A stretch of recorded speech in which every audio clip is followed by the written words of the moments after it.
fidelidade não se desviará de ti, e o conserto da minha paz não mudará, diz o Senhor, que se compadece de ti.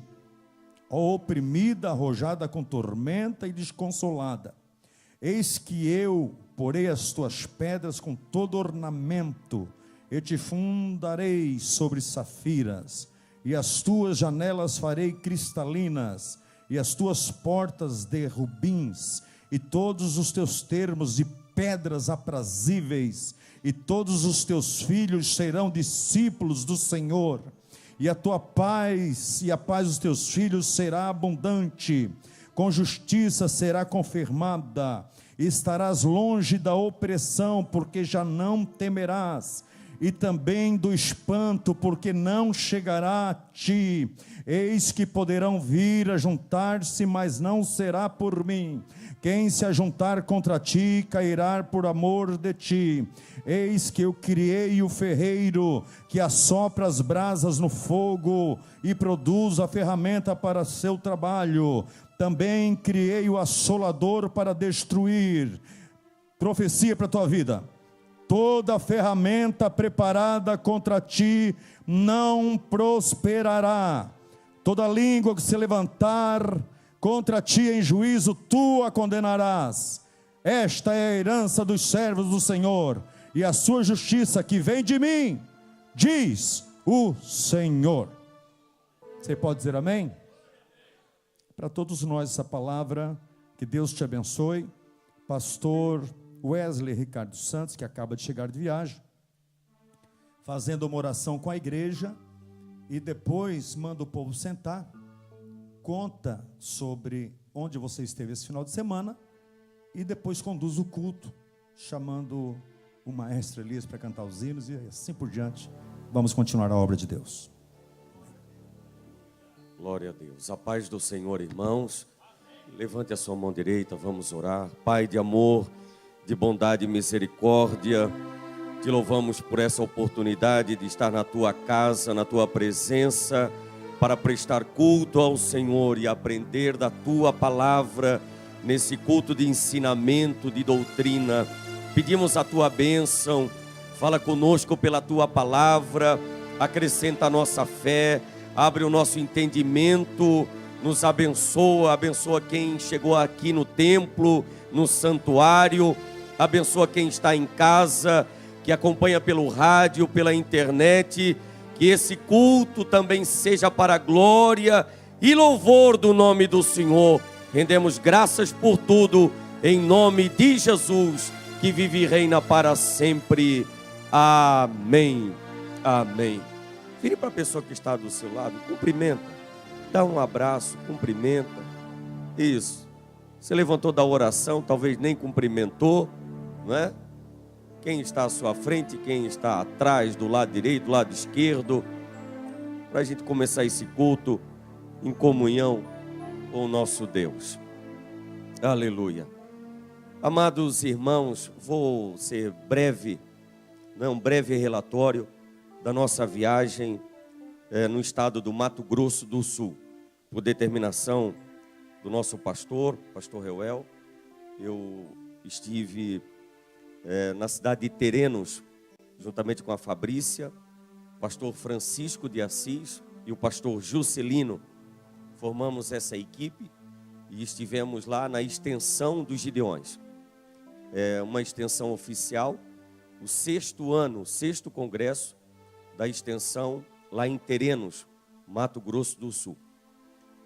Participamos sábado à noite, tive o prazer, a alegria de ministrar uma palavra e também a palavra de conscientização missionária, apresentando os desafios do campo missionário. Trabalhamos sobre o projeto Haiti, estamos trabalhando a campanha da compra do material escolar, o uniforme e o calçado para as crianças.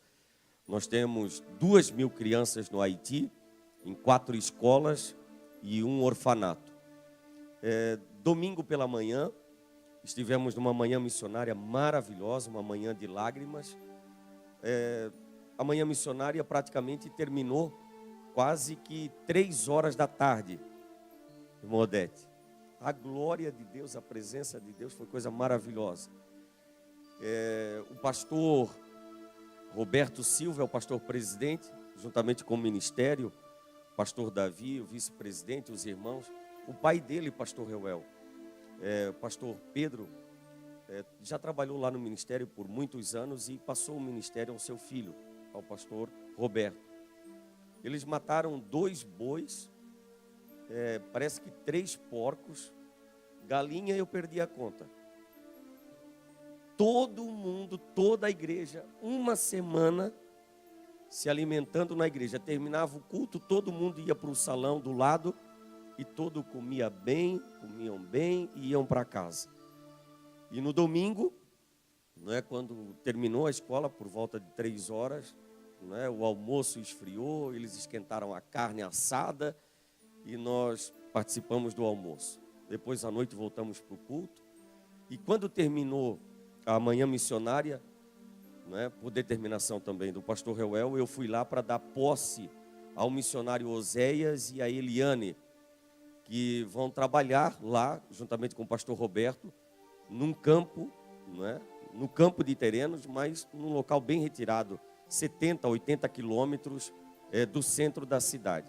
É um assentamento, uma área de trabalho mesmo, de campo missionário.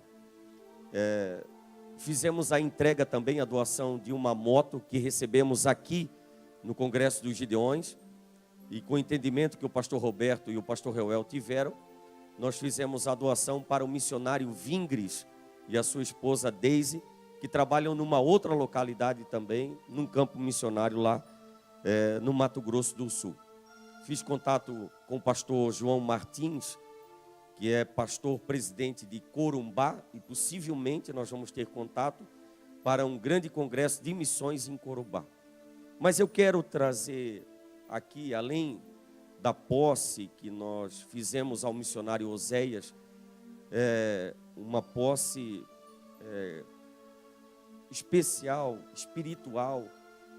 Derramamos lágrimas na presença do Senhor e eu fiquei chocado com a palavra da missionária Eliane, que fez toda a igreja chorar, quando ela lembrou, pastor Reuel, as palavras do seu pai, porque ela se reportou que o Senhor disse que talvez eles poderiam ficar aqui, antes da decisão de ir para Terenos, eles poderiam ficar aqui, talvez o Senhor poderia dar uma congregação para Oséias dirigir, e ela ficar no escritório como recepcionista. Mas aquilo angustiou ela, porque o missionário tem chamada. O missionário quer ir para o campo, o missionário quer ganhar almas. O missionário que tem chamada, que tem vocação, ele não fica na base, ele quer ir para o campo. E se fica muito tempo na base, fica angustiado. E a Eliane começou a chorar, e ela lembrou as palavras do pastor Cisino, que só a morte aposenta o missionário. Irmãos, isso é forte. Só a morte aposenta o missionário. E ela disse, agora sim, agora eu estou no campo, e eu quero ganhar almas aqui. Então foi uma manhã espiritual, e eu destaco, porque na manhã missionária Deus falou conosco por causa dos presos. Eu tive um encontro com um ex-terrorista, o homem mais procurado da Bolívia. Eu conversei com ele, fiz uma gravação, uma matéria, mostrei hoje de manhã, durante a reunião que tivemos com o pastor Reuel no escritório dos Gideões, e nós vamos repassar isso através da mídia dos Gideões, vou colocar na rede social, porque eu disse ao pastor Sandro hoje, pastor Sandro de Carvalho, um homem transformado, liberto, mas ele foi terrorista, ele foi preparado pelo maior mafioso da Itália. Ele trabalhou na guerrilha, foi preso por portar 60 quilos de explosivo, uma grande quantidade de drogas e um armamento pesado de metralhadora, de fuzil, o que os irmãos podem imaginar. Um homem violento, repito, o mais procurado pela Bolívia. E ele teve um encontro com Deus dentro da penitenciária máxima de Campo Grande, Mato Grosso do Sul. É um dos presídios de maior segurança do nosso país. E lá, alguém falou do amor de Cristo. E ele foi salvo pelo poder do Evangelho. Eu não vou contar todo o testemunho, porque eu já falei com o pastor Reuel e nós tivemos um entendimento, ele vai vir no Congresso dos Gideões.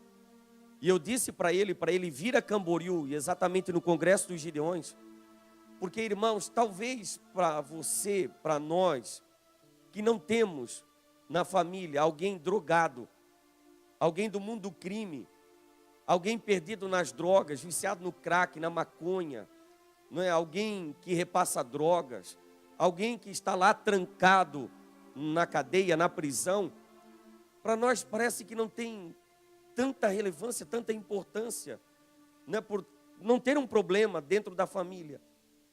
Embora que a igreja lida com pessoas e nós lidamos com almas, não é? Nós temos que compartilhar o amor de Cristo.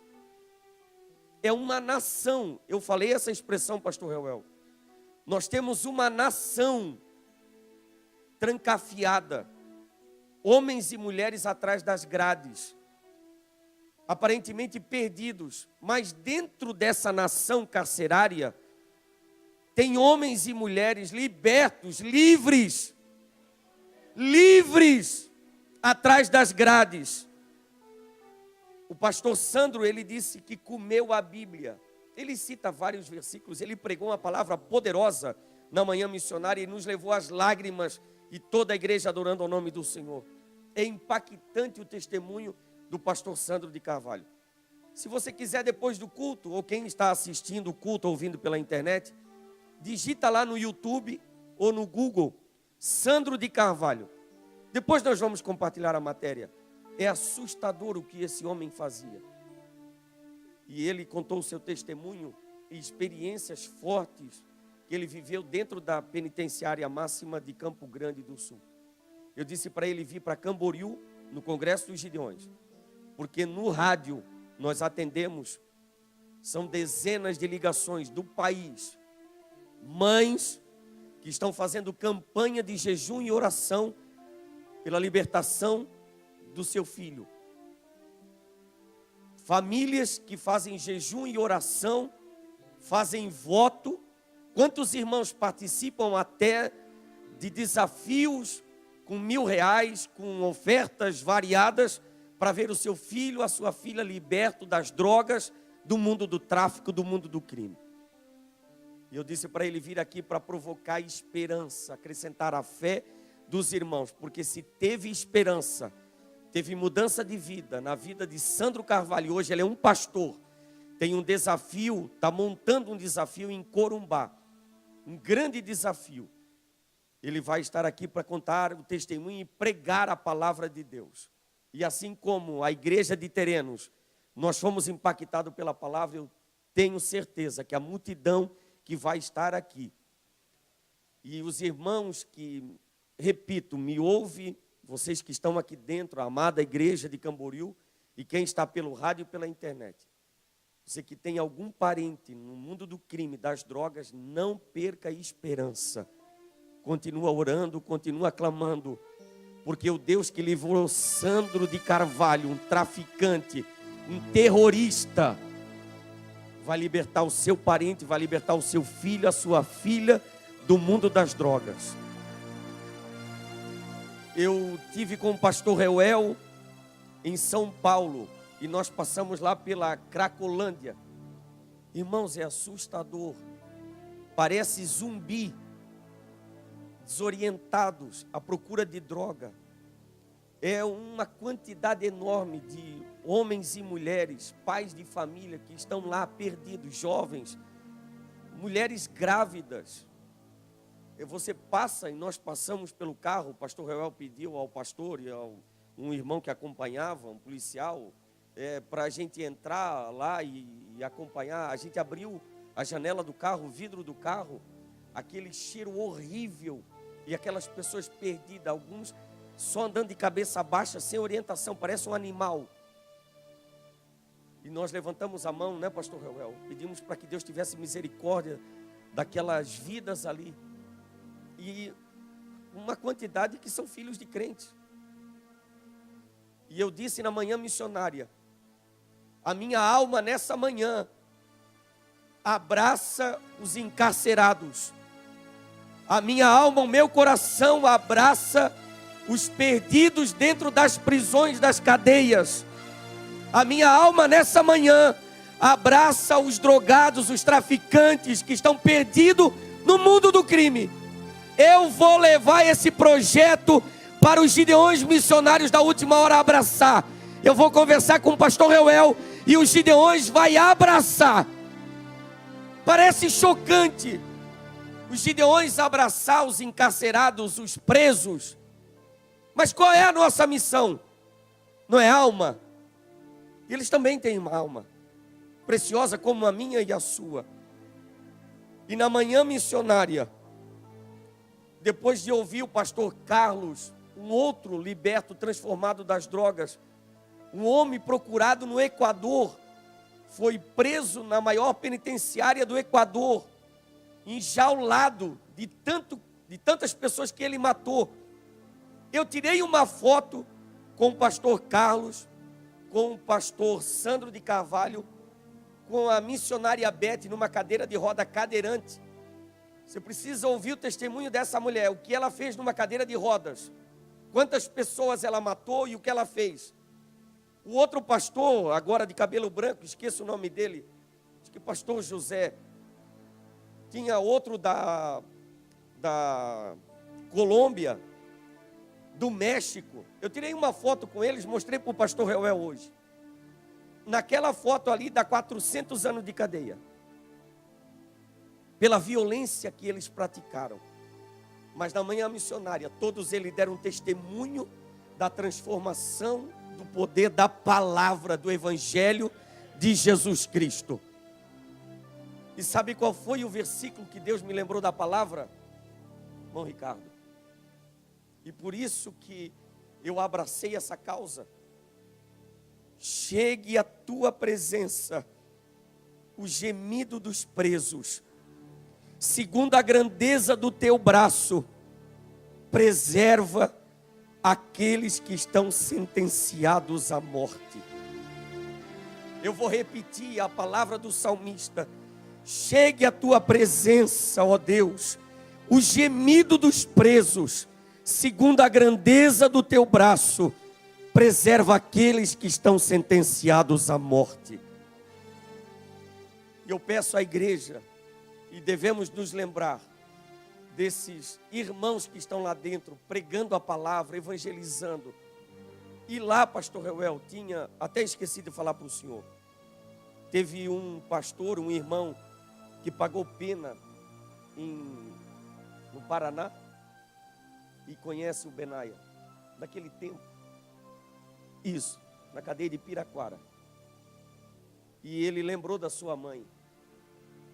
Às vezes que a sua mãe, a irmã Pedra, a saudosa irmã Pedra, foi na prisão para ver o Benaia, né, e aquele momento difícil, né, e aqui na própria igreja, né, nós temos, né, graças a Deus o Benaia, né, está aí, né, lutando, né, de vez em quando está aqui na igreja.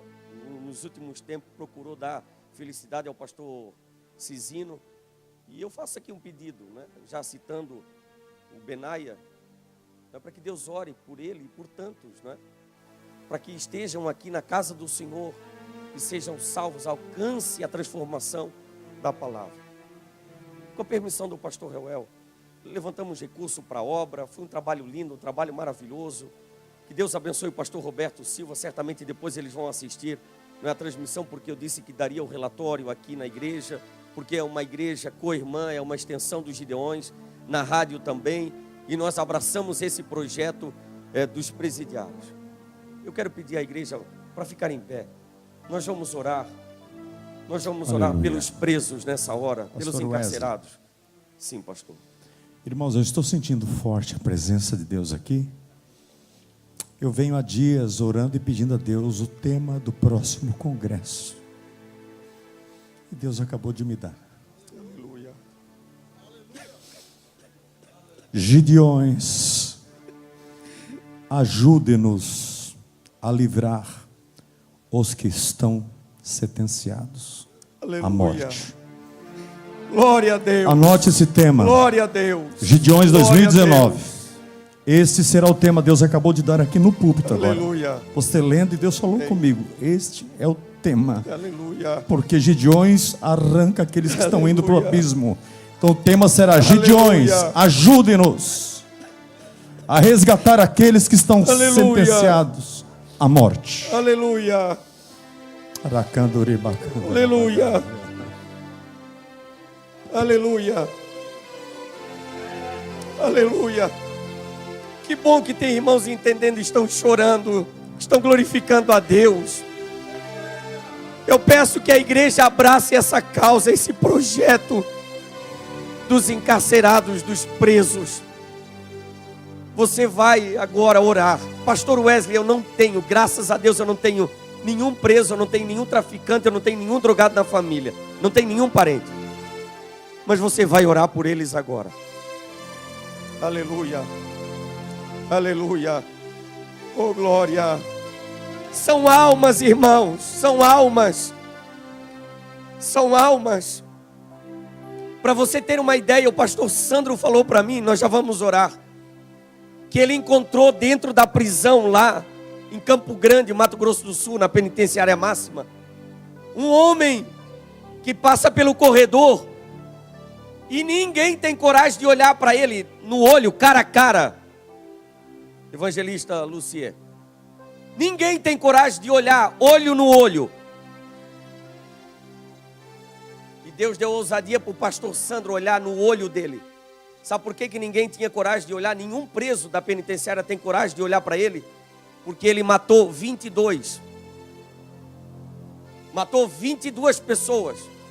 Qual é a pena, doutor Alexandre? Muito mais de 30 anos. Matou 22. E o pastor Sandro teve um encontro com ele no corredor das celas máximas. E ele veio no corredor e o pastor Sandro, na ousadia, na autoridade de Deus, olhou no olho dele, parou na frente dele, olhou no olho e disse: Jesus te ama. Ele disse: não. Ele disse: Jesus te ama. Ele respondeu: para mim não tem esperança, não tem solução. Jesus te ama. Não tem mais solução. Jesus te ama. E as lágrimas começaram a rolar no rosto daquele homem violento, um monstro. Ele fez a oração, abraçou aquele homem. Passou um dia, ele já olhava no olho. Passou 2 dias, 3 dias. Na outra semana, esse monstro botou a cabeça no ombro do pastor Sandro e disse: eu quero o teu Deus. Eu quero o teu Jesus. Eu quero essa transformação para a minha vida. Você disse que tem solução, eu quero solução. Eu quero ser livre aqui dentro. Eu quero ter essa alegria, essa liberdade que você tem para pregar a palavra, para falar desse Deus amoroso. Se é que tem solução para mim. Aleluia. Dá a mão à pessoa que está do seu lado, vamos fazer uma intercessão. Oricará mandará, mandará, vassúria mandará. Almas. Almas sentenciadas à morte. Almas sentenciadas à morte. Em todo o mundo, em todo o país, a droga está dizimando famílias. No Rio de Janeiro, em todo o mundo, a violência chegando na nossa cidade, em toda parte. Na cidade mais calma, a droga chegando. No Amazonas, nas comunidades ribeirinhas, nas comunidades indígenas, a droga já chegou. Mas há poder na palavra, há poder no evangelho, há poder na liberação da palavra que sai da nossa boca para ministrar vida aos encarcerados. Pai de amor, de bondade e misericórdia. Aleluia.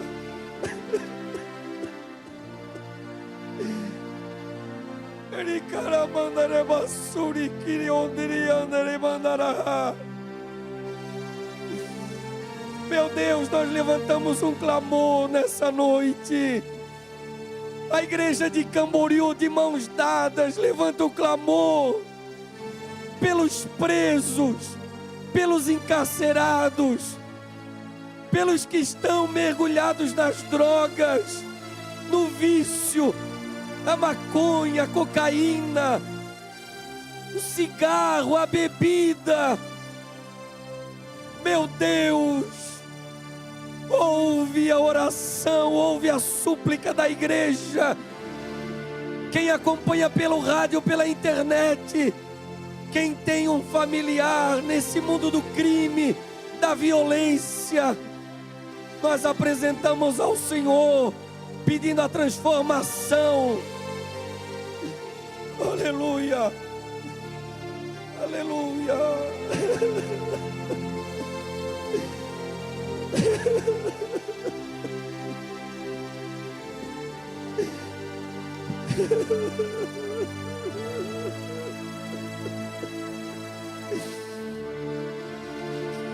Gorokoro mandare basuria mandara.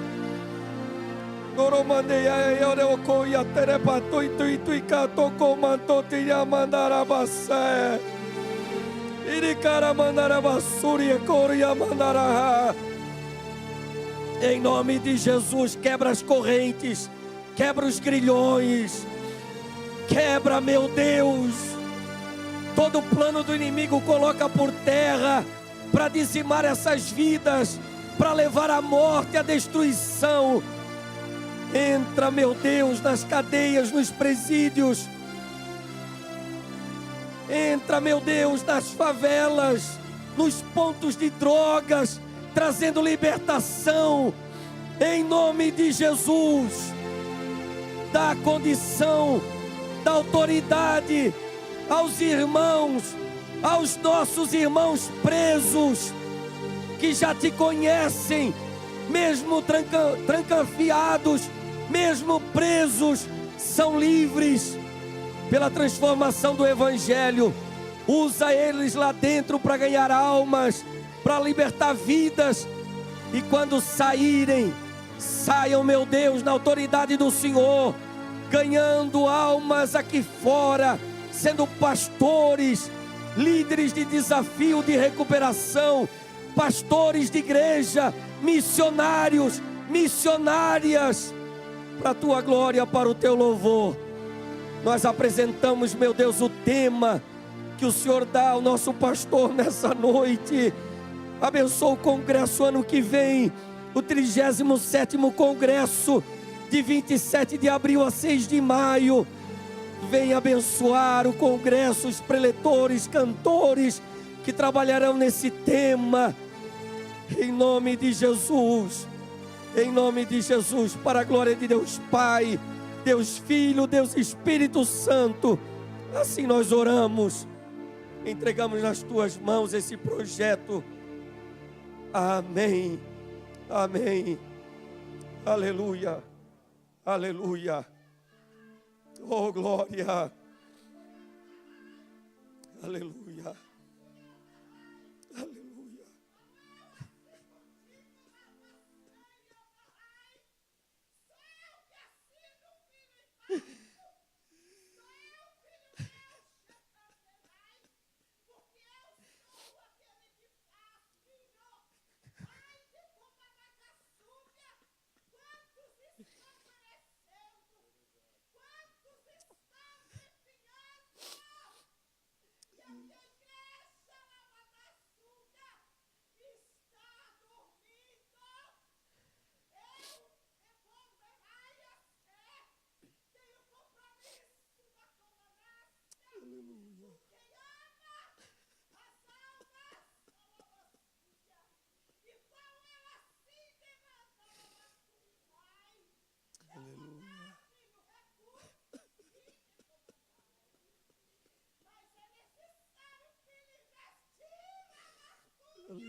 Aleluia.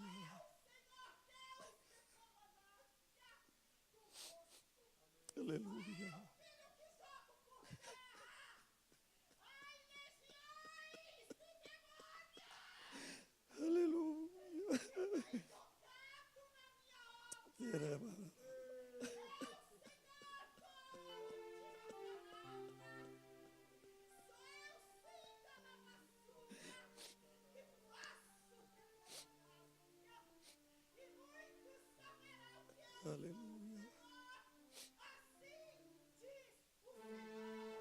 Aleluia. Amém, amém, amém. Aleluia. Aleluia. Sente dando glória a Deus e aleluia. Cultue ao Senhor com alegria. Glória a Deus. A obra avança. A obra não vai parar, a obra vai continuar. Gideões missionários da última hora vai crescer cada vez mais. Deus vai nos dar projeto e eu, pastor Reuel, nossa diretoria, nós vamos continuar enviando missionário às nações. Deus vai nos dar projetos novos. Começou. Terça-feira passada Deus usou o pastor Francisco aqui com uma palavra poderosa. Um novo tempo para os Gideões. Um novo tempo para os Gideões. Um novo tempo. A obra vai continuar para a glória de Deus. Amém. Glória a Deus. Sim. O presbítero irmão Elias vai cantar o hino da harpa. Já pedimos aos acomodadores para recolher as ofertas. Esse hino nós já vamos aproveitar para recolher as ofertas. Em seguida, o pastor Reuel já vai passar ao pregador da noite. Eu só quero, com alegria, compartilhar com a igreja aqui, né? No final do culto, a irmã Ana, ela vai estar ali, né? Se os irmãos puderem abençoar a vida dela, comprando uma trufa, tá? Um precinho especial, não é um precinho simbólico, ela preparou, fez com carinho, uma delícia. Essa aqui é a Fabrícia que ganhou, não fui eu, nem fui eu, foi a Fabrícia que ganhou. Vou levar para ela, tá, querida? Obrigado, irmã Ana. Adquira, irmãos, abençoe a vida dela, tá bom? Sim, pastor. É bom lembrar, a senhora é esposa do pastor Feitosa, né? Onde é que ele está? Deu Feitosa, fique em pé.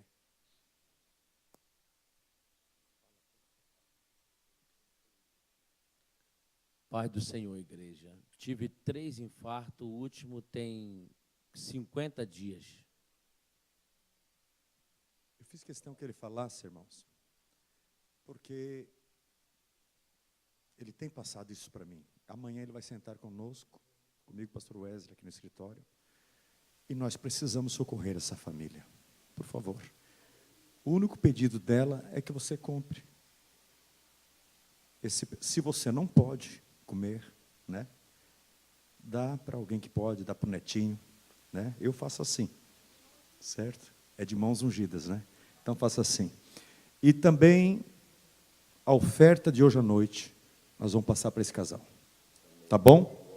A oferta de agora, que você vai semear na obra, nós vamos passar para esse casal, para abençoar, porque eu estou conhecendo um pouquinho da história de vocês, o que vocês estão passando.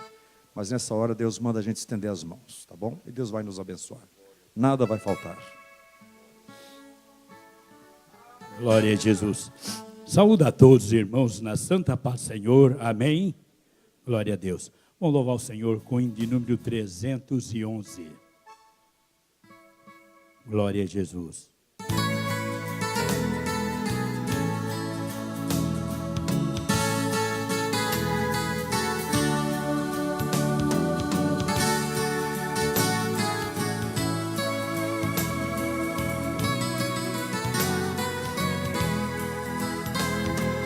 Jesus salvou-me do mundo, Ele é tão doce pra mim, amor lhe tenho profundo, por sua graça sem fim. Quando ia eu no deserto, sem gozo, paz e sem luz, Ele buscou-me por certo, até que achou meu Jesus. Jesus, Jesus, Tu és meu Salvador.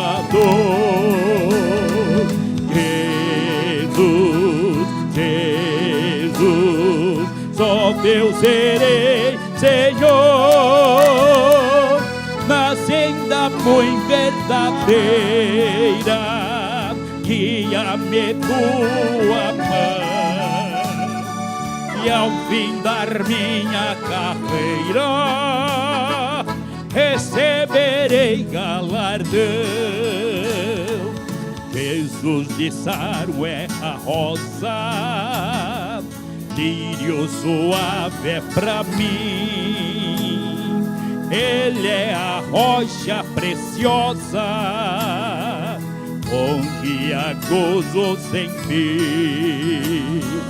É da manhã a estrela, da noite escura e sem luz. Tenho doçura em vê-la, é quem achou Jesus, Jesus, Jesus, tu és meu Salvador. Jesus, Jesus, só teu serei, Senhor, na senda muito verdadeira, guia-me tua mão, e ao findar minha carreira, receberei galardão. Da manjedoura nascendo, no mundo só batalhou, em meu lugar padecendo, sangue por mim derramou. Ressurgiu da sepultura, subindo à destra de Deus, breve virá das alturas, descendo em nuvens dos céus. Jesus, Jesus, tu és meu Salvador. Jesus, Jesus, só teu serei, Senhor, na senda muito verdadeira, guia-me tua mão, e ao findar minha carreira, receberei galardão. Aleluia, glória a Jesus. Oh, glória, aleluia.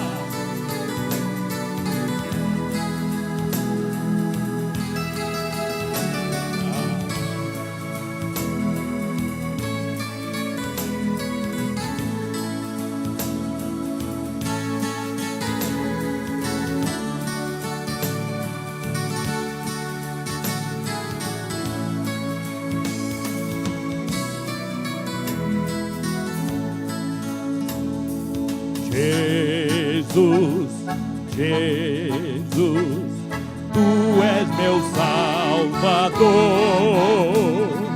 Jesus, Jesus, só teu serei, Senhor, na senda muito verdadeira, guia-me tua mão, e ao findar minha carreira, receberei galardão.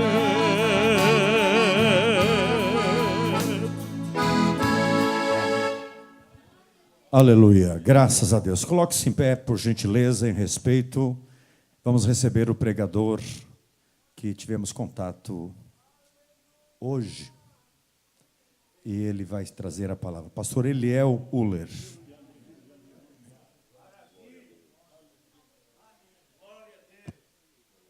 Paz do Senhor, meus irmãos. Obrigado. Vamos abrir nossas Bíblias em 2º livro dos Reis, capítulo 4. 2º Reis 4.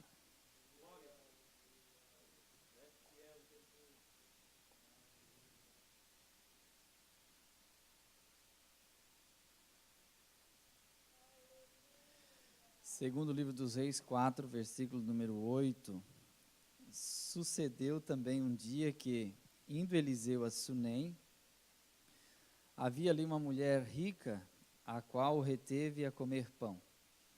E sucedeu que todas as vezes que passava, ali se dirigia a comer pão. E ela disse a seu marido: eis que tenho observado que este que passa sempre por nós é um santo homem de Deus. Façamos-lhe, pois, um pequeno quarto junto ao muro, e ali lhe ponhamos uma cama, e uma mesa, e uma cadeira, e um candeeiro. E há de ser que, vindo ele a nós, para ali se retirará. E sucedeu um dia que veio ali, e retirou-se àquele quarto, e se deitou ali. Então disse ao seu moço Geazi: chama esta sunamita. E chamando-a, ela se pôs diante dele, porque ele dissera: dize-lhe, eis que tu nos tens tratado com todo desvelo, o que se há de fazer por ti? Haverá alguma coisa de que se fale por ti ao rei ou ao chefe do exército? E dissera ela: eu habito no meio do meu povo. Então disse ele: que se há de fazer, pois, por ela? E Geazi disse: ora, ela não tem filho, e o seu marido é velho. Pelo que disse ele: chama. E chamando a ele, ela se pôs à porta. E ele disse: a esse tempo determinado, segundo o tempo da vida, abraçarás um filho. E disse ela: não, meu senhor, homem de Deus, não mintas a tua serva. E concebeu a mulher e deu à luz um filho, no tal tempo determinado, segundo o tempo da vida que Eliseu lhe dissera. Amém, irmãos? Os irmãos podem sentar, muito obrigado por ter acompanhado a leitura. A Bíblia tem muitos gêneros literários, e um desses gêneros que eu mais aprecio, ele se encontra aqui nesse texto, chamado narrativa. Então, uma narrativa é uma história contada por um narrador. Pode ser que ele esteja na história, pode ser que ele esteja contando a história de outro. Então, a narrativa é o relato de algum acontecimento. E geralmente começa com havia, ou então era uma vez. E aqui começa sucedeu também. Então, o narrador bíblico, ele faz uma narrativa a respeito de um acontecimento que se deu. Então, é sempre importante a gente, quando lê a Bíblia, a gente conseguir identificar o estilo literário ou o gênero literário no qual o texto está sendo usado ou categorizado. A gente percebe se é um salmo, se é um livro sapiencial, que é sabedoria, se é uma parábola, se é um provérbios ou um ditado, se é uma narrativa, se é verso, se é prosa, se é revelação, se é profecia, se é epístola. Porque isso aí faz todo sentido na hora da gente interpretar o texto, para que a gente não venha a imaginar alguma outra coisa relacionada a isso. E a gente procurar ficar exatamente naquilo que o autor tensionava narrar ou dizer que está escrito aqui. A gente costuma alegorizar, né, dizer que isso significa tal coisa, mas é importante que a gente, antes de alegorizar, a gente procure entender qual o sentido real do texto em si. Então aqui, há alguns tabus que eu percebo nesse texto, é que a gente pensa que esse acontecimento se deu no fato de Eliseu passar pela rua da sunamita e ela comentar com seu marido: eu vejo que esse homem que passa, ele é um homem de Deus. Mas olhando a Bíblia com bastante calma, a gente não vê isso, não vê esse acontecimento se dando assim, dessa forma, como Eliseu passando na rua e ela observar ele passando na rua. Porque o texto bíblico é claro, todas as vezes que ele vinha a Sunem, ele ia na casa dessa mulher jantar. Então, cada vez que ele ia lá jantar, ela observava o jeito dele ser. Então, dá licença, por favor, muito obrigado, posso entrar? Seu marido está? E isso começou a dar a ela a entender de que ele era um homem de Deus. A outra versão diz assim, um dia Eliseu foi até a cidade de Sunem, onde morava uma mulher rica. Ela o convidou para uma refeição. E daí em diante, sempre que ia a Sunem, jantava na casa dela. Você está entendendo? Depois é que veio o diagnóstico de que ele era um santo homem de Deus. Não um homem santo, mas um santo homem de Deus. Então eu fico sempre pensando naquelas pessoas que dizem que conhecem o outro só no olhar. De repente pode até conhecer, mas você emprestaria um dinheiro só porque você olhou para a aparência? Você corre o risco de não receber o seu dinheiro. Por quê? As aparências enganam. E a gente convive com a pessoa e a gente conhece a pessoa. Então isso está acontecendo aqui nesse texto. Ela começa a conhecer esse homem. E conhecendo ele, ela conversa com seu marido a respeito dele. A gente conversa sobre as pessoas. É comum a gente conversar a respeito das outras pessoas. Às vezes bem e às vezes, infelizmente, a gente conversa mal a respeito de alguém. Mas o fato é que ela conversou com seu marido e ela era uma mulher determinada. Porque ela não disse assim: o que você acha que a gente poderia fazer por ele? Não. Ela disse assim: eu vejo que ele é um homem de Deus. Vamos fazer para ele um quarto então, e vamos colocar uma cama, uma mesa, uma cadeira, um candeeiro. Está tudo pronto, já comprei tudo lá na Casa Bahia. É só você dizer sim, está tudo certo. Até o quarto eu já arrumei o pedreiro que vai fazer. Eu acho interessantíssimo uma mulher determinada assim, sabe? E tem casamentos que funcionam assim, é interessante isso. Eu ouvi o pastor Cláudio falar um dia a respeito da mulher hiena e o homem lobo. Eu achei muito fabuloso aquilo ali, é interessante. Porque há casamentos que funcionam assim mesmo, né? A mulher, ela toma a decisão e ela resolve tudo e depois ela avisa o marido. O que você acha? Aí ele se sente no controle e ele diz: você está certo, amor, pode fazer. E uma mulher sábia, ela nunca confronta, ela nunca bate de frente com o seu marido. O que ela faz? Ela faz com que ele se sinta no controle, fazendo a vontade dela. Ela sempre diz assim: bom, você é o homem da casa, mas você sabe, a última vez isso não deu certo, mas é você que manda, então a gente vai fazer do seu jeito. E ele acha assim: realmente é eu que mando aqui. E ela continua cavando em volta e dizendo: mas se você quiser fazer do outro jeito, eu acho legal, mas a última palavra é sua. O que vai acontecer? Ele vai dizer: tá bom, faz do seu jeito, que parece que do seu jeito é melhor. Eu acho que isso está acontecendo aqui. E a gente vê o confronto em muitos aspectos, às vezes até lá na empresa que você trabalha. Não gostou de alguma coisa e vai num ato, num momento, resolver e uma coação frontal, bater de frente para resolver. Faz o seguinte: relaxa, calma. No outro dia você vai lá com muita calma, dá uma volta no assunto e chega no ponto que você quer. Assim a gente faz. Eu me lembro que um dia eu estava indo pregar numa igreja e eu estava muito irritado porque eu estava saindo tarde de casa e eu fico desesperado quando eu vou chegar atrasado no compromisso. E aí a minha esposa se atrasou porque quis levar mais alguém, mais o meu sobrinho, e aí até todos se arrumarem eu me atrasei e eu fui reclamando dentro do carro, resmungando, reclamando, aquilo que o homem faz muito bem. Não era para ter trazido, era para ter deixado em casa. Se a gente não tivesse trazido, a gente já estava lá, mas por causa de ti, mas você sempre tem a razão. E a minha esposa quieta, e eu enchendo a paciência, eu fui falando, e ela quieta, eu fui falando, e ela quieta. E aí, depois que eu já tinha falado tudo, e ela quieta, não dá para discutir sozinho, né, irmãos? Eu parei. Depois que eu parei, ela assim: amor, mas preste atenção. Aí eu já vi que ela tinha razão, eu deixei ela falar tudo que ela tinha falado, que ela ia falar, daí quando ela acabou, eu disse: você está certa, viu? Você está certa. Eu é que me precipitei. Mas uma mulher sábia é muito interessante porque ela dá essa volta. E aí ela vai dizer para o seu marido: olha, vamos fazer para ele aqui uma cama, vamos colocar aqui um candeeiro, vamos colocar também uma cadeira. Aí eu vou alegorizar agora. A cama pode ser aqui, sei lá, o descanso, já que o profeta vinha cansado, caminhava a pé, precisava de um descanso. E a mesa aqui, geralmente a mesa para o judeu é o lugar de comunhão. E depois ela vai falar da cadeira, que no meu ver a cadeira é uma questão de honra. Você dá a cadeira para o seu convidado, principalmente dentro dessa cultura judaica, você dá o lugar da sua destra, que é o seu lado direito. Por isso que lá em Colossenses 3 diz que Cristo, ele está assentado à destra do Pai, porque a direita é o lugar da honra. Então, tudo isso está envolto nisso aqui, mas só uma questãozinha bem simples aqui, que é a questão do descanso. A questão do descanso. A pergunta é: você está dormindo o suficiente? Não, Eliel, mas Deus não se preocupa com isso. Sim, se preocupa.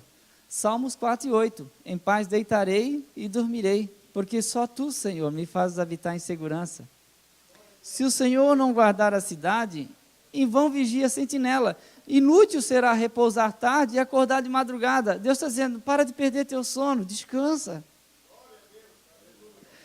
Eu acho extraordinário aquele versículo, não andeis inquietos por coisa alguma, antes sejais conhecidas em tudo diante de Deus a vossa oração com súplica, com ação de graças. Não esquece de agradecer no final, porque Ele está cuidando de ti. Então descansa, descansa. A cama é para isso, é para descansar. A gente ouve às vezes a crítica para Elias, né? Ele caminhou um dia até Horebe, monte de Deus. Deitou debaixo de um zimbro e fez o quê? Pediu o quê? Pediu a morte. Ele morreu naquela ocasião? Até hoje ele não morreu. Sabe que tem coisa que a gente pede que nunca vai ganhar? Depois eu vou falar o tema dessa mensagem, você vai achar interessante. Aí o que acontece? Ele naquele desespero, queria a morte, Deus não deu a morte para ele e tal. Ele ficou por ali e dormiu. Dormiu ou não dormiu? Dormiu. Aí o anjo acordou ele, tinha uma jarra d'água e tinha um pão. Ele acordou, comeu, bebeu aquela água, o que ele fez depois? Dormiu de novo. Todo depressivo precisa beber líquido, se alimentar e dormir. Descansa. Gente, a Bíblia diz que nós não vamos conseguir incumpridar a nossa vida por causa da nossa preocupação. Descansa, irmão Eliel. Descansa. O teu desespero não vai mudar nada. A causa está ganha para quem tem fé. Então deixa ele trabalhar. A segunda coisa é a mesa, que ela colocou uma mesinha para ele, para apoiar os pergaminhos, para fazer uma leitura devocional, algo parecido, para tomar a refeição, mas a mesa é a comunhão. É importante hoje a gente falar sobre comunhão, porque está muito assim de cada filho pegar um celular e cada um ir para um quarto a assistir alguma coisa e está aqui olhando e comendo, né? Mãe, já estou comendo, mãe, já está ali. E aí a gente vai criando uma família um pouco dispersa e a gente se preocupa com isso. E às vezes a hora da refeição você tira para dar bronca no filho porque ele tirou a nota baixa, na filha porque te respondeu ontem. E aí aquele momento de se alimentar vira um momento de terror, de tortura, de angústia. E aí você também tem aquele costume de estar comendo, né? Tomou alguma coisa, tocou um telefone, você larga tudo, vai lá atender o telefone, e aí quando volta a comida já está fria, e você não come direito, você não se alimenta bem, e a mesa deveria ser um lugar assim. Gente, quem liga para você meio-dia, ele não está preocupado com a tua família. Não está preocupado com a sua família. Porque para mim o momento da refeição é um momento sagrado. Nada de briga, nada de discussão, a gente pode depois discutir, mas agora a gente vai comer, beleza? Todo mundo em silêncio. Vamos fazer uma oração, vamos agradecer a Deus, porque tem muitos de nós que nem isso faz mais. A gente só vê pessoas que vão ali na mesa, ali com aquela toalha, pega assim com o braço, empurra aquele vaso que tem no meio da mesa ali, empurra tudo para um canto, pega aquela pontinha da mesa, come rapidinho, põe o prato na pia, às vezes nem tira da mesa, já vai para fazer outra coisa, aí vem o próximo da família, vai lá, pega aquele restante que sobrou, põe no micro-ondas, esquenta, e aproveita que a toalha já está empurrada para o canto, e já come ali também, e esquece que a mesa é lugar de comunhão. Por isso que a Santa Ceia tem uma mesa posta, por isso que a Santa Ceia tem o cálice e o pão. Por quê? Porque haja comunhão. A questão é, você tem comunhão com seu irmão? Ou tem lugar que você não senta porque sabe que é o lugar dele ou dela? Ou porque você não vem nessa igreja porque tem alguém que você não ama e você não gosta? Sem comunhão não tem santificação. E sem santificação ninguém verá o Senhor. Que nós possamos ter essa comunhão. Porque se eu não posso ter comunhão contigo, como eu vou ter comunhão com Deus? Aí eu falo, eu te amo. Como é que eu vou te amar? Que eu te vejo. E eu não vou, como é que eu vou amar a Deus que eu não vejo? Não tem como, irmãos. A minha comunhão vertical, eu e Deus, começa na horizontal. É eu e você aqui. Por isso que eu tenho que falar, você me perdoa? Por isso que eu tenho que falar, você me perdoa? E por isso que você tem que dizer, Eliel, me perdoa. Por isso que eu tenho que dizer, eu libero perdão, você está perdoado. Para que eu seja perdoado por aquele que tudo vê. Para que haja o quê? Comunhão. Você sabia que a sua oração ela é impedida quando você não tem comunhão com a sua esposa? Sabia? 1 Pedro 3. Maridos, não estresse a esposa não, para que a tua oração não seja impedida. Bate no teto e volta, bate no teto e volta. Senhor! E aí começa a orar bem alto, né? Às vezes a gente sente que não está sendo ouvido por Deus e começa a aumentar o volume da oração. Oh Deus! E Deus está dizendo, shh, calma, arruma com quem está ao lado e você não vai precisar gritar, eu vou te ouvir, eu vou te ouvir. Ele vai ouvir a nossa oração, Ele vai ouvir. Sabe por que Ele vai ouvir? Porque a comunhão volta para o nosso coração. Nem tudo está perdido. Tem gente que às vezes a gente sofre o choque, é natural, irmãos. É natural, irmãos. É humano ofender, é humano. Acontece nas melhores famílias e nas melhores igrejas. Agora, consertar é a parte necessária. Eu voltar a te enxergar como meu amigo de novo.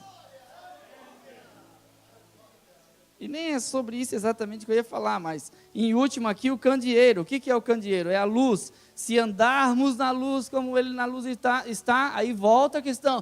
Temos comunhão uns com os outros. E o sangue de Jesus Cristo, seu Filho, nos purifica de todo pecado. Quem já se sente purificado e livre, liberto, tem razões sobejas para dar glória a Deus, porque a sensação é maravilhosa. Eu estou livre 2 vezes, não estou numa prisão e não estou preso em nada, glória a Deus.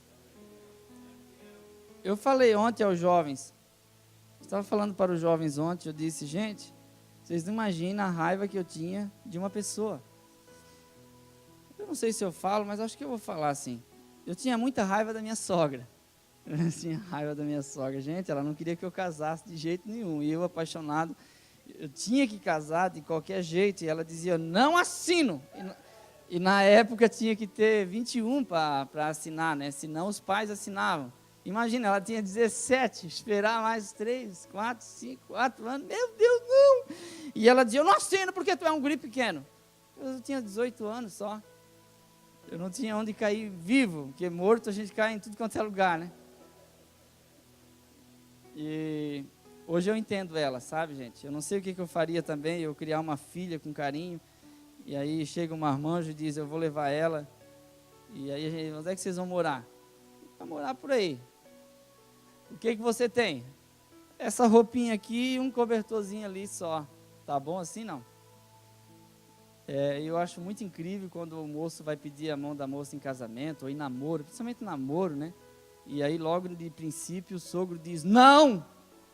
Aí ele sai e diz assim para ela, teu pai está endemoniado, só pode. Aí a gente não presta atenção, aí ele criou aquela menina, ele acordou de madrugada para tratar dela, ele teve insônia à noite, ele teve que trabalhar no outro dia, ele gastou fraldas e mais fraldas. Você que não tem filho, te prepara. Tá? Porque tem que comprar. E material escolar, e educou, e se angustiou, e ficou preocupado, inseguro. Aí o menino vai lá só pedir. Aí o homem diz, não, ele diz, tem demônio. Está vendo como a vida é injusta? Ele devia pegar uma lista de coisas que ele gastou com a moça, assim, paga tudo isso aqui e leva. Por isso que na época tinha o dote que se pagava, que era o valor que se dava pelo serviço que aquela moça iria prestar se ela estivesse em casa. Mas como ele vai levar para ficar os serviços dele, ele tem que pagar o dote. Hoje não precisa mais. Senão como é que eu ia casar, né, gente? Eu não tinha condição. Mas e o meu coração, como é que estava? Eu tinha raiva daquela mulher, eu odiava ela. E eu ensinava na escola dominical sobre perdão e amor. Mas no meu coração, eu não amava a minha sogra. E eu precisava amar, eu precisava que meu coração fosse curado. Porque enquanto o coração da gente não é curado, a gente pode até fazer a obra de Deus, mas a gente não está bem. E o que eu queria era me sentir bem, para eu chegar no púlpito livre, leve e solto, para falar qualquer assunto, mesmo sendo imperfeito como eu sou. E Deus foi me dando graça e eu fui conseguindo. Muito difícil, mas Deus me ajudou e eu consegui perdoar. E quando eu consegui perdoar, eu ganhei uma segunda mãe, que hoje me trata super bem. Eu ia perder essa pessoa. Você iria perder essa pessoa se você não disser, há uma chance ainda, eu te perdoo. Isso é comunhão. Glória a Deus. Continuando aqui, irmãos. Essa mulher fez muito bem para eles, muito. Imagina, você está aí, para lá e para cá, sem ter caminho, e aí alguém diz assim, não, eu tenho um quartinho que eu vou reservar para você ficar. Não é uma coisa para a gente dar glória a Deus? E aí eu vou colocar também uma cama para você. Tem cama? Não. Tem cadeira? Não, vou colocar uma mesa, não tem? Eu também, eu te arrumo uma então. Tem alguma coisa para clarear lá? Não, eu vou colocar umas luminárias, vai ficar, ó, chique, da hora. Então, eu vou retribuir essa pessoa, mas você é como eu quando me casei, lascado, sem dinheiro nenhum. E a mulher que está te ajudando é riquíssima. O que você faz quando um amigo rico convida você para o aniversário dele? Você vai na loja de 99 e começa assim, o que eu dou para ele? Um jogo de chave de fenda ele não vai usar. Se eu for comprar um refrigerante muito caro, eu não vou conseguir pagar. Se eu for dar um carro, ele já tem um carro melhor. Se eu der o meu, ele ainda vai olhar e vai dizer assim, não quero não, pode ficar para ti. O que você faz? Eu acho extraordinário aquele salmo, irmãos, que diz assim, ó, o que darei eu ao Senhor por todos os seus benefícios? Tem gente que ainda diz assim, ó, eu vou dar tanto, mas, ó, Senhor, veja bem, hein? Olha o quanto que eu estou dando. Eu quero a retribuição aí 100 vezes. Irmãos, somos eternos devedores. Porque o que Ele fez por nós, nunca pagaríamos. Mas o que eu posso dar a Ele é a minha vida, os meus pensamentos, a minha alma, o sentido para que Ele viva em mim e reine em mim. O que a gente dá de presente para alguém rico? Assim ele começou a pensar. E aí, gente, foi tão difícil que eles procuraram uma necessidade e não acharam. E aí o Eliseu diz assim, você quer que eu fale alguma coisa ao rei? O texto diz assim, talvez ela queira que eu vá falar a favor dela com o rei ou com o comandante do exército, mas a mulher respondeu, eu tenho tudo o que eu preciso aqui, no meio do meu povo. Eu não preciso de nada. Agora eu vou falar o tema da mensagem. Deus me deu o que eu precisava, mas não do jeito que eu queria. Deus me deu o que eu precisava, mas não do jeito que eu queria. Ela disse, eu não preciso de nada, eu tenho tudo aqui.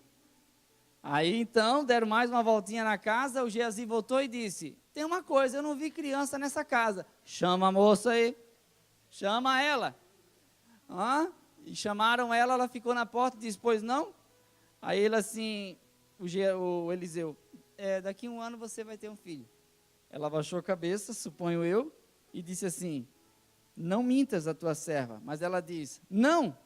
Primeira palavra que ela diz, não, meu senhor. Aí ela categorizou ele, porque ela diz, homem de Deus. Ou seja, eu sei que tu és um homem de Deus, mas não. Aí ela continua, não mintas, ou seja, não me enganes. Não me enganes. Eu acho incrível aquele texto de Jeremias, que Jeremias, falando do ministério dele, ele diz assim, ó, me enganaste, me iludiste e iludido fiquei. Eu quis parar, e quando eu quis parar, um fogo queimava dentro de mim, e eu não conseguia conter.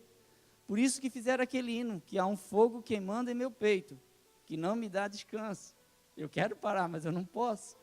Porque tem um fogo dentro de mim, e esse fogo me queima. Ele me enganou porque eu achava que era fácil, mas não foi ele que prometeu que era fácil, fui eu que achei que seria. Ele me enganou, mas eu fui iludido, mas eu tento parar, mas eu não posso, porque quando eu digo não falarei, há um fogo dentro de mim que queima, e eu não me sentiria bem em outro lugar, e nem fazendo uma outra coisa. Você entrou aqui essa noite e diz, eu não faço mais, mas há um fogo dentro de você que queima, e você sabe que não pode parar, e você sabe que não vai parar, porque há um fogo queimando dentro de você, e esse fogo não te dá descanso.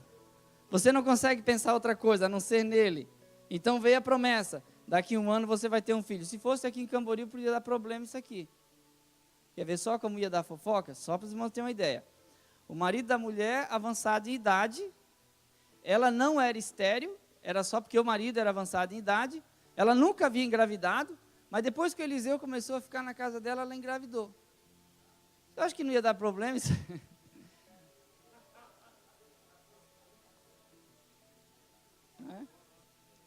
Isso ia para o Facebook. Isso ia dar problema. Mas você duvida da integridade de Eliseu? Sabe por quê? Porque você sabe que ele é homem de Deus. Sabe por quê que a gente sabe que o José, ele não coisou com a mulher de Potifar?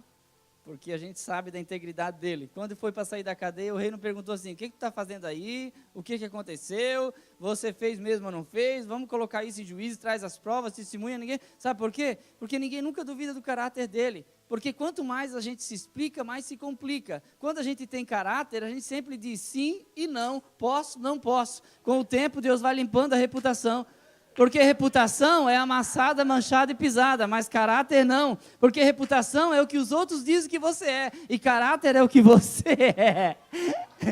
É isso que eu acho extraordinário em Deus. Porque quando Deus olha para mim, não olha para o que os outros pensam. Imagina Deus assentar-se com uma meia dúzia assim, qual é a opinião de vocês a respeito do Eliel? E Deus diz assim, eu vou seguir o que vocês falarem. Mas Deus não pede permissão para ninguém, irmão. Se Ele quiser usar, Ele vai usar. Se Ele quiser encher, Ele vai encher. Ele não vai dizer assim, você dá licença, deixa eu passar. Ele é o dono, não, da tua e da nossa vida. Ele é o dono da nossa trajetória. Ela diz assim, não, eu não quero não. E aí diz a Bíblia, e concebeu a mulher e deu à luz um filho no tal tempo determinado. Mas aconteceu uma coisa interessante. O menino disse, ai minha cabeça. Capítulo de número 4, versículo de número 18. 18 do mesmo livro que estamos lendo, que é 2 Reis. E crescendo o filho, os filhos crescem, tá, irmão? Sucedeu que um dia saiu para seu pai, que estava com os segadores na roça, e disse a seu pai, ai minha cabeça, ai minha cabeça. Então disse ao moço, leva-o para quem? A sua mãe.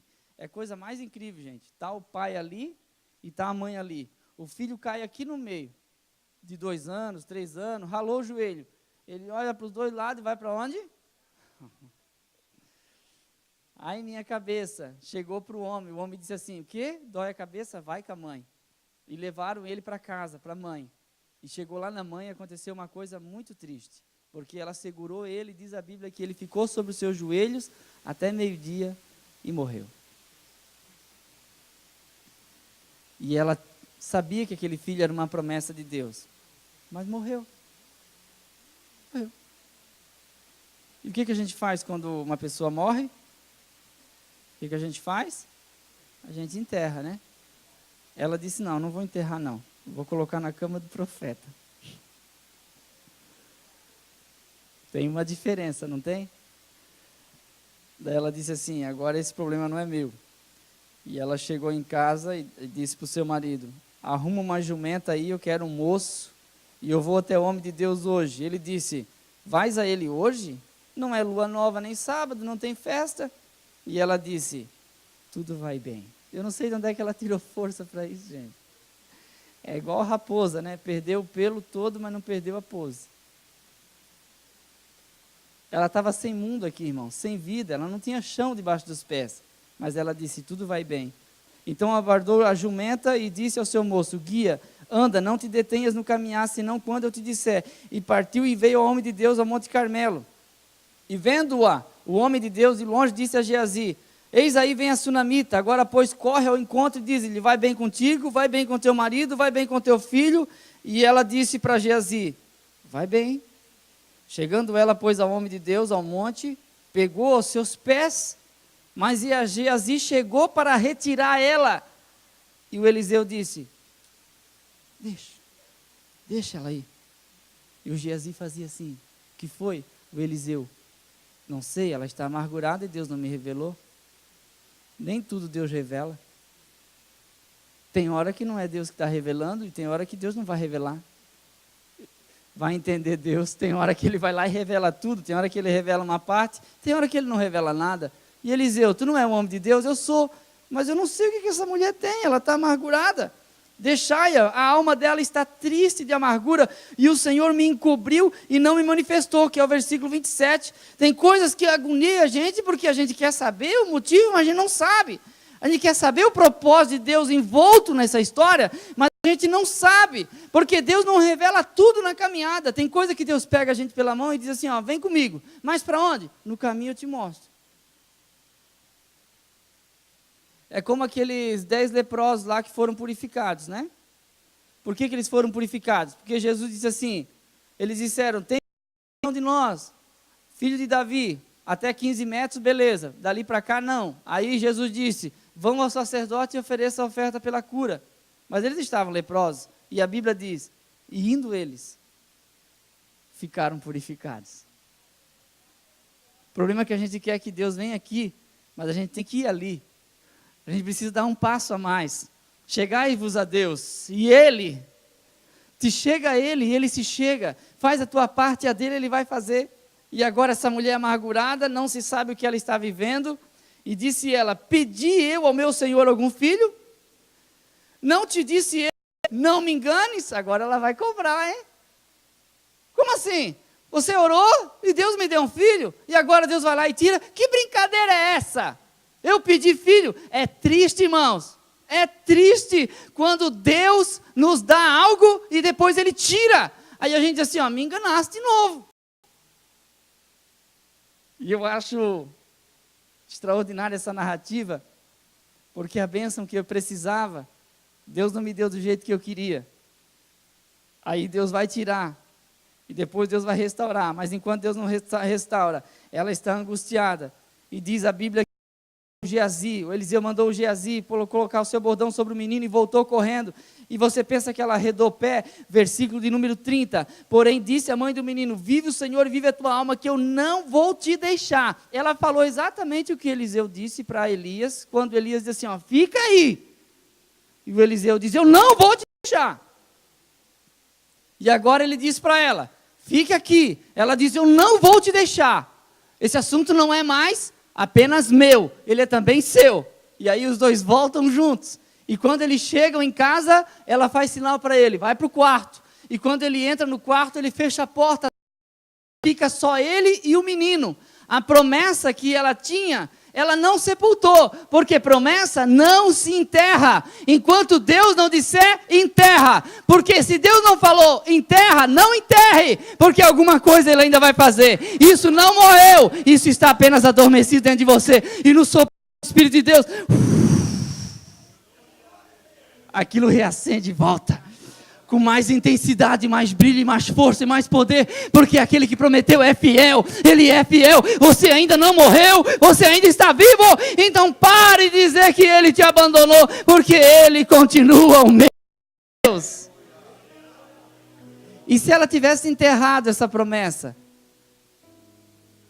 Eu sei que Deus é poderoso, que poderia ressuscitá-lo, mas a atitude dela de colocar na cama do profeta, ela fez isso.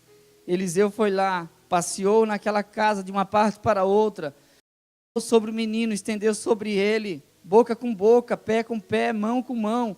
Pela segunda vez ele repetiu, e então o menino espirrou 7 vezes e abriu os olhos. Então chamou Geazi e disse, chama essa sunamita. E chamou, e veio ela e disse ele, abriu a porta do quarto, passou com o menino e disse assim, Deus te prometeu o que mesmo? Um filho, vivo? Vivo. Então pega ele. A bênção que te precisavas, Deus não deu do jeito que você queria, mas está aqui, fique com ele. E ela ficou com aquele menino. O que ela disse quando ele prometeu que ela iria engravidar? Não, meu Senhor, eu não quero. Aí quando a gente vai para o capítulo 8, falou Eliseu àquela mulher cujo filho vivificara, dizendo, Eliseu disse para ela, vai-te tu e tua família e peregrina onde puderes peregrinar, porque o Senhor chamou a fome, a qual também virá até 7 anos. Versículo 2, levantou-se a mulher e fez conforme a palavra do homem de Deus, porque foi ela com sua família e peregrinou na terra dos filisteus 7 anos. Sucedeu que ao cabo de 7 anos a mulher voltou da terra dos filisteus e saiu a clamar ao rei pela sua casa e pelas suas terras. Por quê? Porque a terra dela ficou abandonada de Israel. E ela foi para a terra dos filisteus porque havia fome. E ela volta. Ora, o rei falava com Geazi, moço do homem de Deus, dizendo, conta-me, peço, todas as grandes obras que Eliseu tem feito. Sucedeu que, contando ele ao rei como vivificaram o morto, Geazi dizendo para ele assim, o rei, uma vez, teve uma mulher que não podia ter filhos, que o marido era muito idoso e tal, mas ela engravidou, e o menino morreu quando tinha aproximadamente 15, 18 anos. E aí ele orou pelo menino, o menino ressuscitou. Ah, é? É. E quando ele estava acabando de contar essa história, a mulher chegou na porta e disse, ô rei, eu preciso de um socorro. Faz 7 anos que eu saí da minha terra. E agora eu preciso da minha terra de novo para mim não morrer de fome. O Geazi olhou para o rei e disse ao rei, essa é a mulher e esse é o menino. E aí o rei disse, chega mais minha filha. Que ela chegou e o rei conversou com ela e ela contou da própria boca toda a narrativa da história que eu narrei até agora. Aí o rei disse, muito bem então, chamou o escrivão lá que fazia a escritura no cartório e disse assim, põe aí de novo lá no cartório, lavra em ata aí, coloca toda a terra da mulher de novo e procura saber os 7 anos quem é que plantou, faz pagar todo o arrendamento para ela, porque ela precisa desse dinheiro para sobreviver. E se ela não tivesse filho, ela não teria uma história. Se ela não tivesse uma história, ela não teria restituição. Então a bênção que eu queria, a bênção que eu precisava, Deus não deu do jeito que eu queria. Ela não queria, mas ela precisava sem saber. Tem coisa que você nem quer, mas Deus sabe que você precisa, Ele vai dar. Por quê? Porque Ele sabe que a gente vai precisar lá na frente. Eu tenho um testemunho ao contrário. Alguém disse que é ao contrário, mas depois me disseram que o meu testemunho está certo. Porque assim, a Kátia e eu não podemos ter filhos biológicos. Os irmãos sabem disso. Então a gente juntou dinheiro de onde não tinha. Né? Quase vendia sogra para juntar dinheiro. Para fazer fertilização in vitro. E aí colocamos 2 embriões. E oramos de todo jeito para aqueles embriões. Não ficou nenhum. Ela não engravidou. E ficou 1 ano um embrião congelado lá. Pagávamos R$800 por ano para manter aquele embrião lá. E aí enchemos de expectativa e de esperança, vamos colocar esse outro embrião, vamos ver se fica agora. E a minha oração era, Senhor, o óvulo já está fecundado como o espermatozoide, já acabou, metade do caminho está pronto, Senhor. É só o Senhor fazer esse embrião agarrar no útero e crescer ali. Não precisa mais nada. Senhor, eu prego milagre, eu prego sobre as 6 mulheres estéreis da Bíblia, preciso que o Senhor faça esse milagre por mim. E orei muito, chorei muito. E ela não engravidou. Aí Deus me deu um menino, por adoção. A bênção que eu precisava, Deus não deu do jeito que eu queria. E depois nós ficamos na fila da adoção, até que um dia a moça do fórum ligou. Eliel, tem uma menina aqui. Você quer? Ela tem 20 dias. Eu disse, quero. Então, é 4 horas da tarde, ela disse, 5 horas você tem que vir no fórum aqui com o comprovante de residência. Eu disse, tá bom, eu vou. E aí eu liguei para a Kátia começou a chorar, meu Deus, a minha filha nasceu. Quando eu cheguei no fórum com o comprovante de residência, 1 hora depois de saber que eu me tornei pai, eu achei que ia entregar o comprovante de residência e outro dia eu ia pegar essa criança num abrigo, coisa assim. A criança, ele só pegou no colo, a mulher lá pegou, colocou no meu colo e disse, parabéns, você é pai. Sim, quando você descobre assim que está grávida, irmã, e vai juntando enxoval, aí é menina, leva 7 meses, 9 meses e tal. Mas assim, 4 da tarde, 5 horas, 1 hora de gestação, olhar aquela coisa pequenininha ali, se mexendo. Aí eu pensei, e o que ela come? Que lá em casa não tem leite para essa criança. Aí me deram um papelzinho assim, como é que tinha que fazer a mistura do NAM para dar para ela. Aí eu disse, coitada, será que ela vai escapar? Mas ela sobreviveu, ela está com 2 anos. A bênção que eu precisava, Deus não deu do jeito que eu queria, mas Ele deu. Essa mulher não queria um filho, mas só que o profeta diz assim, ó, tu vai conceber. Aí o filho morreu, ele disse, eu perdi meu filho agora, você é culpado. Diz, não, calma. Aquele que fez a promessa é fiel. Que começou a boa obra, a completará. Ele não te deixou no vácuo, Ele vai voltar para fazer a obra completa. Você sabe de uma coisa? Eu não gostava de aula de escola dominical, não gostava de ensinamento, não gostava nada disso. Eu queria fogo, só poder de Deus, eu queria profetizar. Eu fiz vigílias no mato para Deus me dar o dom de profetizar. E aí eu me lembro que um dia, depois desses 6 meses de campanha, eu abri a Bíblia no meio do mato, e com uma lanterna eu clareei um texto, li o texto e expliquei para os meus colegas que estavam todos assentados assim. E quando eu acabei de explicar, um deles disse assim, ó, Eliel, tem alguma coisa diferente? Se interessou pelo sentido do texto, você explicou alguma coisa para nós. Será que Deus não está te dando dom do ensino? Eu disse assim, não, de ensino não, porque eu não gosto de escola dominical. Mas quem sabe? Eu disse, não, eu quero profetizar, eu quero poder, eu quero fogo. Eu sempre achei os professores muito fracos. Eu achava os professores muito fracos de Bíblia, assim, de fogo, né? Falavam, eu não quero essa vida para mim. E aí eu fui na escola dominical aquele dia por um milagre. Cheguei 5 da manhã, dormi até as 8, não consegui mais dormir e fui na escola dominical. E quando eu estava indo, passei na casa da irmã, que era secretária. Aí ela disse assim, Eliel, espera por mim. Aí eu disse, não, eu não gostava de ir com ela porque ela ia muito devagar e eu sou agoniado para andar. E ela usava uma saia muito comprida, dava uns passinhos muito curtinhos.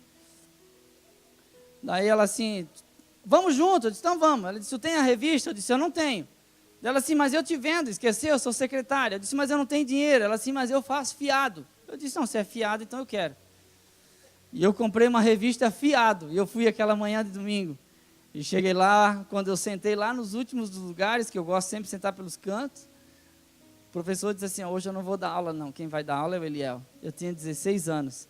Eu disse assim, eu dar aula? Mas eu não sou professor, se você vai dar aula. Fui lá, abri a revista, ali explicava, ali explicava, ali explicava. Deu 10 e 15, o irmão foi lá e disse, pode mandar, já acabou o tempo. Aí eu fiquei sozinho na sala, olhei para mim mesmo e disse assim, eu dei 1 hora de aula. Tá certo isso? Eu falei 1 hora, meu Deus. E daí no outro domingo eu estava lá de novo. E aí faz 21 anos que eu estou.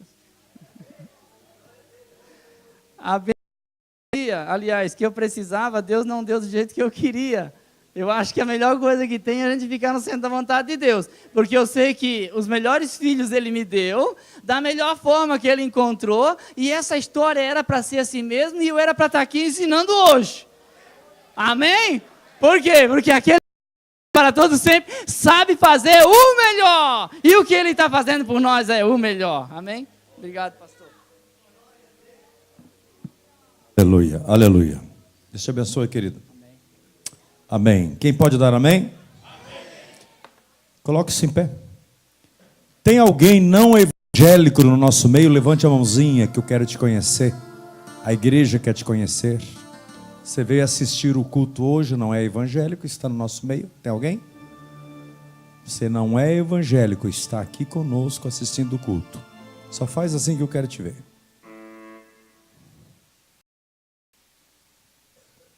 Todos. Quem é? Agora eu vou falar diferente. Quem tem certeza da salvação e da vida eterna é crente redimido no sangue de Jesus, diga amém. Amém. Pronto. Se Jesus voltar agora, esta igreja fica vazia. Que não tem uma alma para aceitar Jesus aqui. Tudo cristão, tudo crente. Então, já que vocês têm um potencial tremendo, nós todos temos, a Bíblia diz orai pelo outro. Final de semana agora para Tocantins, irmãos. Congresso de Missões. Pastor Wesley viaja para Ubatuba, Congresso de Missões. Pastor Silas está viajando.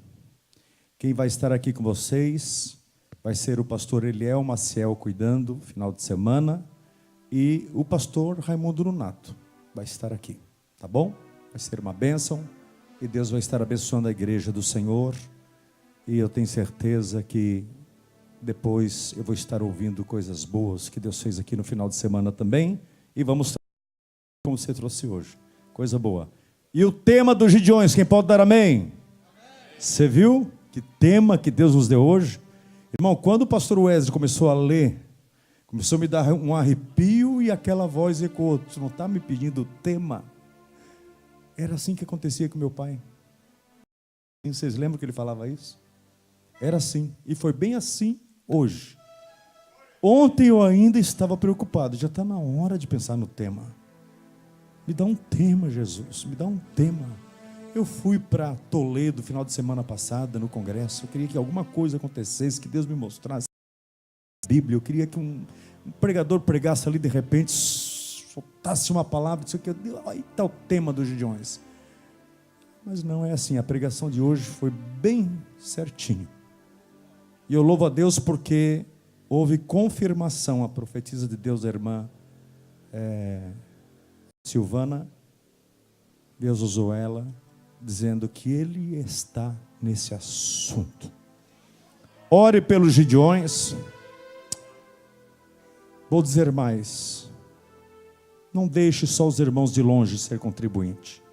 Nós temos muitos contribuintes da obra missionária. Deus está exigindo de mim e do pastor Wesley enviar mais missionários. A gente está quase citando aquele versículo, viu? Mas como vamos enviar se não temos respaldo? Estamos passando, o Brasil está passando. Eu espero que a partir do dia 7 de outubro em diante, Deus vai escolher quem vai ganhar para presidente da República, que essa nação possa dar um giro, uma virada na moeda, e que você possa ter muito para ofertar, ser dizimista fiel, e nós vamos estar enviando, pastor Wesley. Deus conhece o meu coração. Trabalha com a gente com ameaça, pastores. Não, se tu não enviar, eu vou matar. Domingo à noite, um cidadão chegou para mim: se tu não enviar missionário para o campo, eu vou entrar dentro da tua casa e vou, matar o que tu mais ama. Eu disse: estou enviando missionário aqui, estou indo para o campo. Eu estou esperando mais oferta e vou fazer aqui um quadro de estagiários, vamos preparar e vamos continuar. Foi para isso que Deus me chamou. Aí sabe o que aconteceu? Após o culto eu fui no camarada. Não é que eu estava com medo. Eu disse: queridão, vem cá. Vocês são missionários, inclusive nós temos mais um casal aqui que nós vamos ter que enviar. Deus vai ter que mostrar para nós agora, para a Ilha de Páscoa. Porque para o Haiti, o pastor Wesley vai até lá agora enviar um casal de missionários, que é o Ledinilton Matias e a Adriana. Está aqui a Adriana? Foram buscar o passaporte de Curitiba. Todos os missionários que estavam aqui, a gente encaminhou para o campo. Agora, vindo recursos, Deus tem prometido. Hoje, irmãos, eu estava com o pastor Wesley no escritório, e nós conversando sobre a obra de Deus, e de repente, ele contando o relatório, eu disse que nós precisamos é que Deus desperte o povo para ofertar mais, e nós vamos estar enviando mais missionários. As almas estão perecendo. Olha o que foi pregado hoje, e olha o que foi lido hoje no início do... Os condenados estão indo à matança, sem Deus e sem Jesus. Nós não podemos parar. Deus é minha testemunha, meu coração ferve para enviar mais missionários. E de repente o telefone do pastor Wesley tocou, e era no FaceTime. Você sabe, FaceTime, a pessoa liga e a gente se vê. E esse irmão, ele disse: o pastor Real está do seu lado aí? O pastor Wesley está aqui do meu lado. Eu fui para o lado do pastor Wesley, olhei no telefone dele. Aí o pastor Wesley, e eu olhando o irmão lá, disse: meu querido, Deus te abençoe. Continue sendo uma bênção, viu? Disse: amém, pastor Real, conte comigo, como eu fui com seu pai, eu serei convosco. É um pastor, tá? É um pastor que há poucos dias foi operado, né? E o que aconteceu agora à tarde? Ele ligou e disse que, com alegria, iria fazer uma transferência bancária de um valor significativo. E depois iria mandar o comprovante. E agora, no final da tarde, o pastor Reuel mandou uma mensagem para mim, com a cópia do comprovante de depósito significativo para o sustento dos missionários. Amém. Ele foi no banco, depositou na conta dos Gideões, printou uma foto e mandou para o pastor Reuel, mandei para o pastor Wesley, mandei para todos os dirigentes de congregações, para eles continuarem orando pela obra missionária. Queridinho e queridinha, falando com carinho, pelo amor de Deus, não perca de ter essa chave na tua casa. É uma chave da vitória, um carnê missionário. O dízimo já é uma ordenança de Deus. E ainda desafia você: se eu não vos abrir a janela dos céus, fazei prova de mim. O dízimo. Agora, quem dá ao pobre empresta a Deus. Aí já é missão. E tem muitos pobres aguardando. Agora mesmo o pastor Wesley foi lá empossar o missionário Osés e a Eliane. E você quer saber? Mato Grosso, num lugar bem deserto, e pessoas muito pobres. Mas eles ficaram felizes, porque missionário quer estar no campo. Então que Deus nos dê recurso, que o Brasil dê uma girada, irmãos, aí, e que você possa ter para doar para a obra missionária, certo? alegria e que possa ter na tua casa abastança, que você possa ter sempre para suprir, que você sempre possa ter para doar, ofertar, dizimar e nunca pedir emprestado em nome de Jesus. Deus te abençoe. Que a graça do nosso Senhor Jesus Cristo, o grande amor de Deus e a comunhão do Espírito Santo, para todos sempre, possa estar com cada um de nós. Juntos e bem forte, vamos dizer amém. E se Deus é por nós, amanhã, quarta-feira, amanhã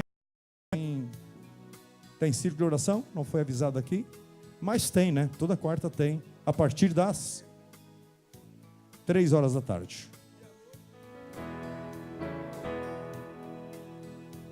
Somos mais que milhões, somos mais que milhões. Estamos em todos os cantos do mundo, fazendo missões. Somos mais que milhões, somos mais que milhões. Gideões missionários da última hora, conquistando a nações. Ninguém vai conseguir calar nossas vozes. Somos um povo escolhido por Deus, somos ungidos, somos mais que milhões. Tantas vezes tentaram impedir esse projeto, mas é de Deus o decreto e de por todo mundo proclamar Gideões. Somos mais que milhões, somos mais que milhões. Estamos em todos os cantos do mundo, fazendo missões. Somos mais que milhões, somos mais que milhões. Gideões missionários da última hora, conquistando as nações. Os homens tentam esconder, tentam nos diminuir. Não querem que o mundo saiba que existe um povo que faz a diferença aqui. A mídia tenta esconder, eles não querem mostrar. Mas isso não tem problema, Deus não depende deles pra fazer o seu povo espalhar. Somos mais que milhões, somos mais que milhões. Estamos em todos os cantos do mundo, fazendo missões. Somos mais que milhões. Somos mais que milhões. Somos mais que milhões. Estamos em todos os cantos do mundo, fazendo missões.